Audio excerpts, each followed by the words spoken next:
Et on écoute Pierre Gasly. Bon, il a fini 13e, il a eu 5 secondes de pénalité. On va revenir là-dessus, Grand je Prix avec pense. une pénalité qui n'a pas eu beaucoup de conséquences, mais en coupant la ligne à la sortie des stands, parlez-nous de cet incident.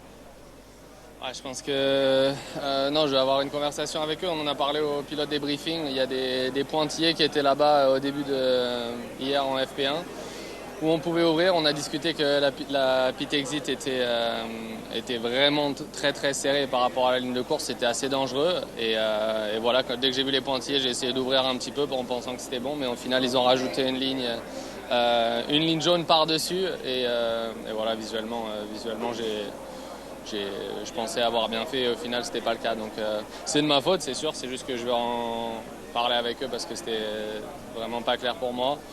Après voilà, c'est anecdotique pour notre course. Je pense que ça sert à rien un peu de se concentrer là-dessus. Il faut plus regarder la performance et voilà, Ouais, ouais, la il faut ligne, ils l'ont repeinte. qu'on s'améliore. Mais pourquoi ils changent des essais libres aux qualifs et aux courses? C'est pas la même chose aussi. Ces putains de commissaires, ils sont débiles. Oh là là. On est encore loin de la perfo dont on a besoin pour aller chercher des points. Après, on sait que la voiture n'a pas changé. On va commencer à avoir des nouvelles pièces qui arrivent dès le week-end prochain. Donc, j'espère que ça va pouvoir nous rapprocher un peu des voitures de devant. Et voilà, on sait sur quoi se concentrer. On savait qu'il faut essayer de faire du mieux possible avec ce qu'on a. C'est ce qu'on a essayé de faire aujourd'hui. Je pense qu'on a bien fait. C'était compliqué d'aller chercher beaucoup plus. Il y a plein de petites choses à améliorer et c'est là-dessus qu'on va essayer de se concentrer. Vous avez presque tout dit, juste un point. Vous avez eu un moment la bataille avec Tsunoda, votre ami. Est-ce que vous réalisez quand vous êtes au combat avec les autres qui marquent des points, ce qui manque en performance dans votre voiture précisément? Oui, bah c'est à ce moment-là, on était à la fin de nos pneus hard et ils venaient de sortir des stands, donc il n'y a pas eu vraiment beaucoup de bagarres.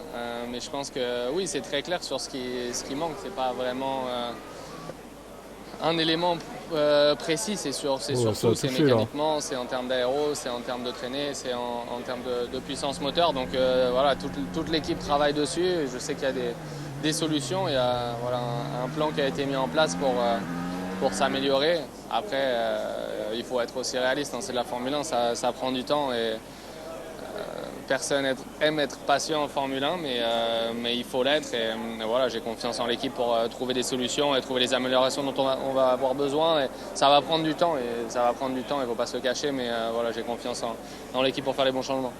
Merci bien. Très bien. Ça va prendre du temps. Ouais, mais espérons que ça prenne pas toute la saison du coup. Hein. Bon, bah voilà, de toute façon, les Alpines, elles jouent pas les points à la régulière. Hein. C'est 14, 15e, voire 16e, voire pire selon les circuits. Contrairement à As, par exemple, qui eux sont surprenants. Je sais pas si on va écouter les pilotes, mais honnêtement, les As, waouh. C'est la grande surprise de ce début de saison, je trouve.